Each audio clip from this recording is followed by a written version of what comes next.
So we had like 2 weeks last Christmas. So that's a lot. As an athlete, that's a lot. 2 weeks is a lot. Yeah. Hindi enough. Ikaw, Ate Jo, how was your holiday? Nagtanda na ako sa ganito. Kaya siguro hindi tayo nagkakalab live. Ano, Alin?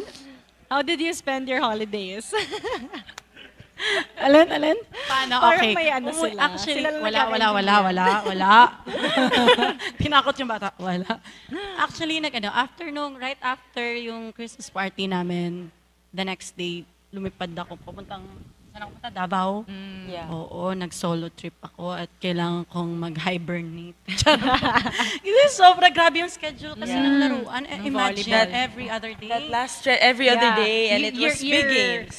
series with the Yeah, Chocomucho Chocomucho, Flying yeah. Titan. We made it At to game hindi 3. siya Yeah. basta-bastang laro lang. Like Five It was against sets.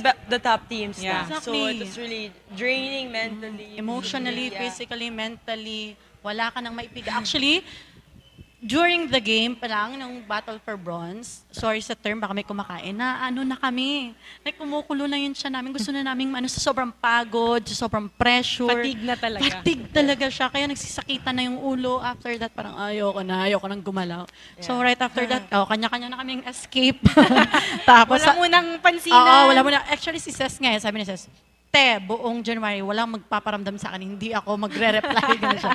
So ako naman, all up December, nung umuwi ako ng Guimaras, right after Davao, umuwi akong Guimaras, wala akong nare-replyan.